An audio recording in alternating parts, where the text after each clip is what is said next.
There's a new offer on the table in the primary teachers' pay talks, a pay rise of 9%. In fact, it's 9.3% over 3 years, but teachers are already saying it's not enough, over 3 years being the key detail there. The Education Ministry says the deal is worth $500 million over 4 years.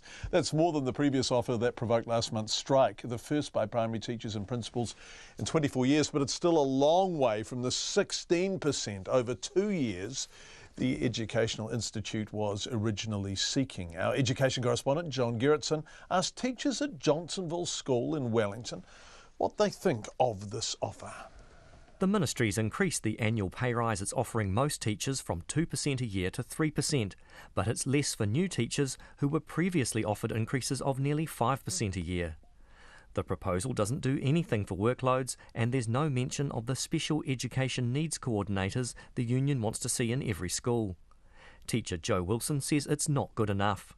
I actually think it was quite disappointing. It's not just about the pay, and I don't think they've addressed all the other issues that the schools have, like the workload and the SENCO. So they've only focused on the pay issues, and they haven't taken the whole package into consideration. So it sounds to me like you would reject this one? Absolutely, I'd reject it, yeah. Would you be willing to strike again? Yes, yeah, I would. Michelle Titchens is another teacher who's thinking of rejecting the deal. It's not working with inflation and everything else. There's no incentive for people to join the profession, which is, as much as we have the holidays and so forth, there's still a lot that we do in our holiday time, in the sense of professional development, having to be back at school and all those kind of things. So yeah. Would you be prepared to strike again? That's a bit of a tricky one, that one. Not sure. Haven't decided upon that one yet.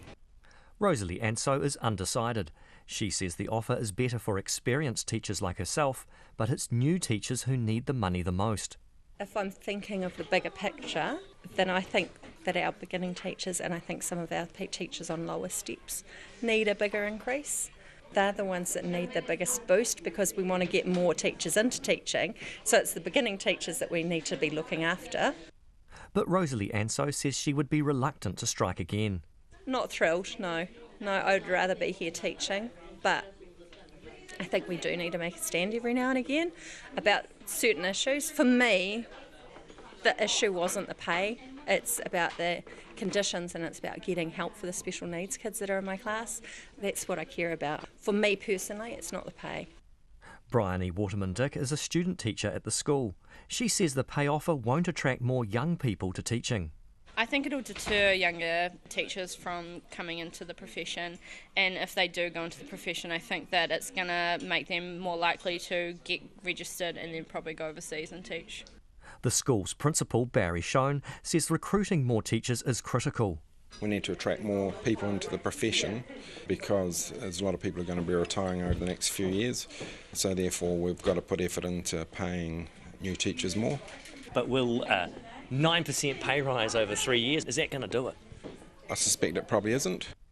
Teacher Andrea Gullick is disappointed the offer fails to deal with issues like class sizes, special education and workload.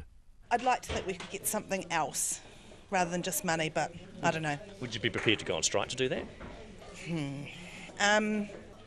Yes, I think I would.